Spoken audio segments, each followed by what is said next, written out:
As you continue your chess journey, the starting position in front of us is going to be very familiar to you. But how often do you think about the board without any pieces? When you take a look at a blank chessboard, what comes to mind for you? Do you consider it a canvas with unlimited potential, the beauty just waiting to be discovered? Or perhaps you see 64 squares, 32 light and 32 dark. It's very important to become familiar with the chessboard. Specifically, the chessboard looks flat, and all the squares appear the same, but not all squares are created equally. Consider the center squares E4, D4, D5, and E5.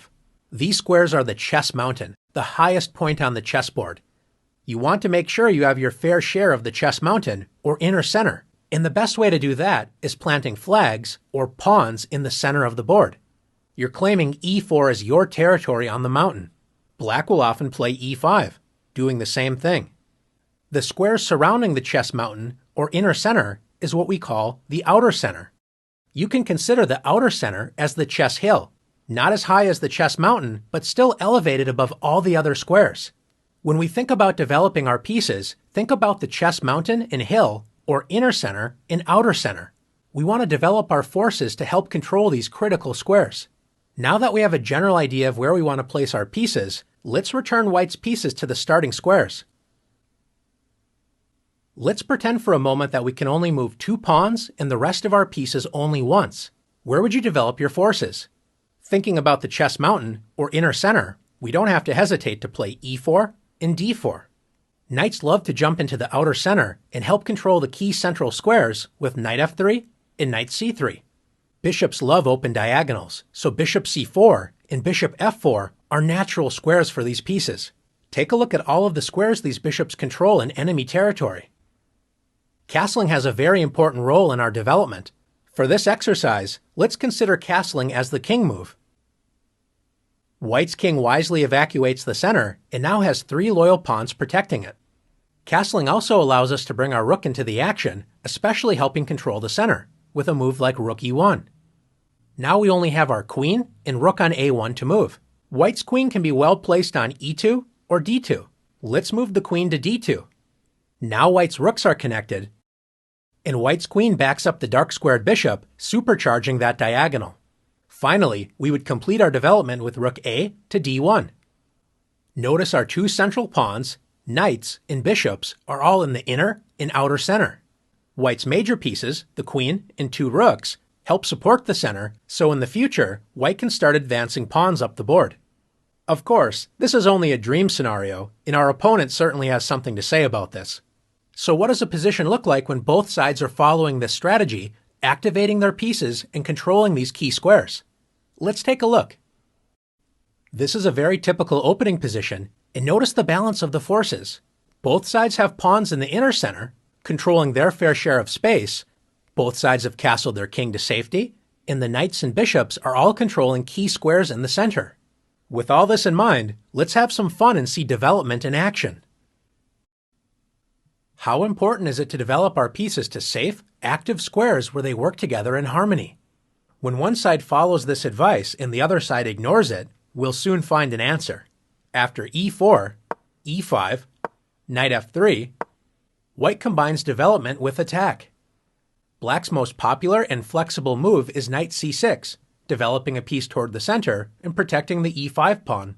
Instead, Black plays D6. Is this a good move for Black? It depends on which bishop you ask. Black's light-squared bishop enjoys a newly opened diagonal, but Black's dark-squared bishop isn't exactly thrilled that it's blocked by its own pawn on D6 and cannot enter the action in the center. Although this move isn't bad, Black's dark-squared bishop will have to accept a more passive role than we would prefer. White's bishop on the king side has no such worries after bishop C4, where it controls key central squares and is pointing directly at Black's weak F7 pawn.